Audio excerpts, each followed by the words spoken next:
Hi friends, ഞാനിന്ന് നിങ്ങളുമായിട്ട് share ചെയ്യാൻ പോകുന്നത് എല്ലാ വീട്ടമ്മമാർക്കും വളരെ യൂസ്ഫുള്ളായ നല്ല അടിപൊളി ടിപ്സുകളുമായിട്ടാണ്. അപ്പോൾ വീഡിയോ സ്കിപ്പ് ചെയ്യാതെ കാണുക.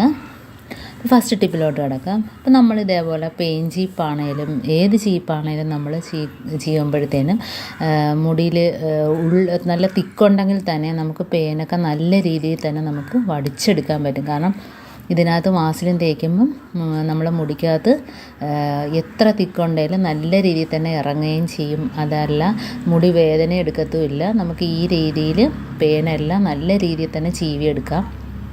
അപ്പോൾ പെയിൻ ചീപ്പിനകത്ത് വാസലിൻ തേച്ചാൽ അങ്ങനെ ഒരു ഗുണമുണ്ട്. പിന്നെ അല്ലാതെ നമുക്ക് സാധാരണ മുടി ചീവുന്നവർക്കും മിക്ക ചീപ്പ് പിടിച്ചാലും ആ ഭാഗം കൂർത്തിരിക്കും, ഓരോ മുനപ്പം കൂർത്തിരിക്കും. അപ്പോൾ അത് മുടി വേദനിക്കാനൊക്കെ ചാൻസ് ഉണ്ട്. അപ്പോൾ ഇതേപോലെ വാസലിൻ തേച്ചിട്ട് നമ്മൾ മുടിയൊക്കെ ചീവി നോക്കിയാൽ നല്ല രീതിയിൽ തന്നെ നമുക്ക് മുടിയൊന്നും പൊട്ടാതെ തന്നെ നല്ല രീതിയിൽ നമുക്ക് പേനാണേലും ചീവിയെടുക്കാൻ പറ്റും. അല്ലാതെ എത്ര തിക്കുള്ള മുടിയും നമുക്ക് ഇതേപോലെ വാസലിൻ തേച്ച് നല്ല രീതിയിൽ ചീവിയെടുക്കാൻ പറ്റും. അതേപോലെ തന്നെ അടുത്ത ടിപ്പാണ്, വാസലിൻ തേച്ച് നമുക്ക് ഈ കാൽക്കുലേറ്റർ അതേപോലെ തന്നെ നമ്മുടെ കമ്പ്യൂട്ടറിൻ്റെയൊക്കെ കീബോർഡൊക്കെ ഉണ്ടെങ്കിൽ പൊടി പിടിച്ച് കിടക്കുകയാണെങ്കിൽ ഇതേപോലെ കുറച്ച് ടിഷ്യൂ പേപ്പറിനകത്തോ കോട്ടൺ തുണിയിലോ വാസലിൻ തടവിയിട്ട് ഇതേപോലെ ഒന്ന് തേച്ച് കൊടുക്കുക. നല്ല രീതിയിൽ തന്നെ നമുക്ക് പുതിയതുപോലെ തന്നെ ഇരിക്കും. കാരണം ആ ഇടയിലൊക്കെ പൊടി ഇരുന്നാൽ പോകാൻ പാടാം. അപ്പോൾ ഇങ്ങനെ ഒന്ന് തേച്ച് കൊടുക്കുമ്പം തന്നെ നമുക്ക് നല്ല പുതിയതുപോലെ നമുക്ക് ഉണ്ടോ ഇതേപോലെ മിനുസമായിട്ടിരിക്കും നമ്മൾ തേച്ചെടുക്കുമ്പോഴത്തേക്കും. ഇതേപോലെ നമുക്ക് കീബോർഡും ഒക്കെ പൊടി പിടിച്ച് കിടക്കുകയാണെങ്കിൽ ഇതേപോലെ തുടച്ചെടുക്കുക. കണ്ടോ നല്ല രീതിയിൽ തന്നെ അതിൻ്റെ പൊടിയെല്ലാം പോയിട്ട് പുതിയതുപോലെ ഇരിക്കുന്നുണ്ട്. കുറേ നാളത്തേക്ക് ഇതേപോലെ തന്നെ ഇരിക്കുകയും ചെയ്യും. പെട്ടെന്ന് പൊടി കയറി പിടിക്കത്തുമില്ല. അപ്പോൾ വാസലിൻ വെച്ച് ഒരുപാട് ഉപയോഗങ്ങളുണ്ട്. അതിൽ കുറച്ച് ടിപ്സുകളാണ് ഞാൻ അതിനകത്ത് കാണിക്കുന്നത്.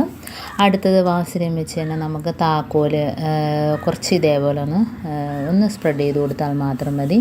എന്നിട്ട് നമ്മൾ ഏത് പൂട്ടിനകത്താണേലും നമ്മൾ പൂട്ടുന്നതിനൊന്നും ഒരു പ്രയാസവും ഇല്ല. ചില പൂട്ടുകൾക്കൊക്കെ ഭയങ്കര പാടായിരിക്കും, നമ്മൾ എണ്ണമയമൊന്നും ഇല്ലാഞ്ഞ് മുറുകിയിരിക്കും. അപ്പോൾ ഇതേപോലെ ഒന്ന് വാസലിൻ തടവിയിട്ട് നമ്മൾ ആ പൂട്ട് ഇതേപോലെ ഉണ്ടോ തുറക്കുന്ന രീതിയിലാക്കിയിട്ട് ആ ഭാഗത്ത് ഇച്ചിരി തേച്ച് കൊടുക്കുക. അപ്പോൾ വളരെ ഈസി ആയിട്ട് നമുക്ക് പൂട്ടാനും എടുക്കാനൊക്കെ പറ്റും. കണ്ടോ ഒന്നുകൂടെ കുറച്ചുകൂടെ കറക്കിയിട്ട് ഫുള്ളായിട്ട് വാസലിൻ്റെ ഇത് വെച്ചൊന്ന് വെറുതെ ഒന്ന് സ്പ്രെഡ് ചെയ്ത് കൊടുത്താൽ മാത്രം മതി. ഇനി നമ്മൾ പൂട്ടുകയും തുറക്കുകയും ചെയ്യുന്നതിന് ഒരു ബുദ്ധിമുട്ടുമില്ല. വളരെ ഈസി ആയിട്ട് നമുക്ക് ചെയ്യാൻ പറ്റും. അടുത്ത ടിപ്പെന്ന് പറഞ്ഞാൽ നമ്മൾ ഇതേപോലെ തന്നെ വാസലിൻ വെച്ച് റിമോട്ട് നമ്മുടെ ടി വിയുടെ ആണെങ്കിലും എ സിയുടെ ഒക്കെ ആണെങ്കിലും റിമോട്ട് ഇതേപോലെ പൊടി പിടിച്ചിരിക്കുകയാണെങ്കിലും ഇതേപോലെ കുറച്ച് ടിഷ്യൂ പേപ്പറിനകത്ത് വാസലിൻ തേച്ചിട്ട് ഒന്ന് തുടച്ചു കൊടുത്താൽ മതി.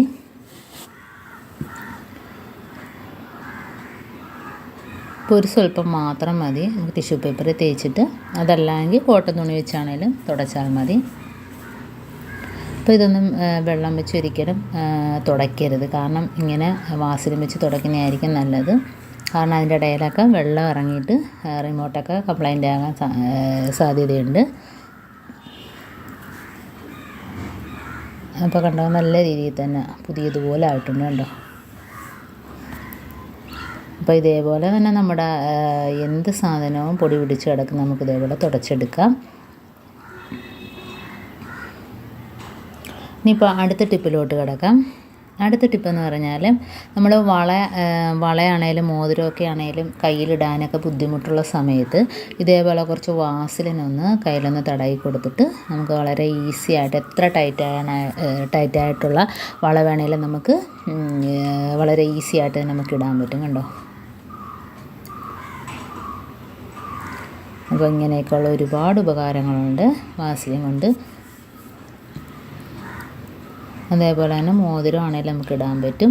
അപ്പോൾ അടുത്ത ടിപ്പെന്ന് പറഞ്ഞാൽ നമ്മൾ ഇതേപോലെ ചവണയാണേലും അതേപോലെ കത്രിക ഇതെല്ലാം നല്ല ടൈറ്റായിട്ട് ഇരിക്കുകയാണെങ്കിൽ നമ്മൾ ഉപയോഗിച്ചിട്ട് എപ്പോഴും എടുക്കാത്ത സാധനങ്ങളല്ലേ, അപ്പോൾ ഇതേപോലെ ഭയങ്കര ടൈറ്റാണെങ്കിൽ നമുക്ക് കുറച്ച് വാസലിൻ അതിൻ്റെ ഇടഭാഗത്തൊന്ന് തേച്ച് കൊടുത്താൽ മതി. ആ ഇടയിലൊക്കെ ഒന്ന് തേച്ച് കൊടുത്താൽ മതി. കണ്ടോ നമ്മൾ അങ്ങോട്ടും ഇങ്ങോട്ടും പ്രസ്സാക്കുന്ന ഭാഗത്തൊക്കെ തേച്ച് കൊടുത്തിട്ട് ഇതേപോലെ ഒന്ന് ആക്കി കൊടുത്താൽ നമുക്ക് ഒരു കംപ്ലൈൻറ്റും ഇല്ലാതെ തുരുമ്പിക്കാതെ തന്നെ എത്ര നാൾ വേണേലും ഇരുന്നോളും. അപ്പോൾ ഇടയ്ക്ക് ഇതേപോലെ ഒന്ന് ചെയ്ത് കൊടുത്താൽ മാത്രം മതി. അതേപോലെ തന്നെ കത്രിക, അതും നമ്മൾ ഇതേപോലെ ഉപയോഗിക്കാതെ മാറ്റിയിടുമ്പം തുരുമ്പിക്കും. അത് മാത്രമല്ല അപ്പോഴത്തേന് ഇതേപോലെ ടൈറ്റായിട്ടിരിക്കും. അപ്പം അതും ഇതേപോലെ വാസലിൻ തേച്ച് നല്ല രീതിയിൽ തന്നെ നമുക്ക് ഇതേപോലെ ആക്കി വെച്ചാൽ തുരുമ്പിക്കത്തും ഇല്ല. എപ്പോഴും പുതിയതുപോലെ തന്നെ ഇരുന്നോളും. കണ്ടോ, മീനൊക്കെ കണ്ടിക്കുന്ന കത്രികയാണേലും അതേപോലെ തുണി മുറിക്കുന്ന കത്രികയാണേലും ഇതേപോലെ ചെയ്ത് കൊടുത്താൽ മതി. അപ്പോൾ എൻ്റെ ഈ ടിപ്സുകളെല്ലാം നിങ്ങൾക്ക് ഇഷ്ടമായെന്ന് വിചാരിക്കുന്നു. അപ്പോൾ ഈ ടിപ്സിൽ ഏതെങ്കിലും ഒന്ന് യൂസ്ഫുള്ളായിട്ട് തോന്നിയിട്ടുണ്ടെങ്കിൽ ഒന്ന് ലൈക്ക് ചെയ്യാനും കമൻറ്റ് ചെയ്യാനും സബ്സ്ക്രൈബ് ചെയ്യാനും മറക്കരുത്. കൂട്ടത്തിൽ ബെല്ലൈക്കൻ എനേബിൾ ചെയ്യാനും മറക്കരുത്.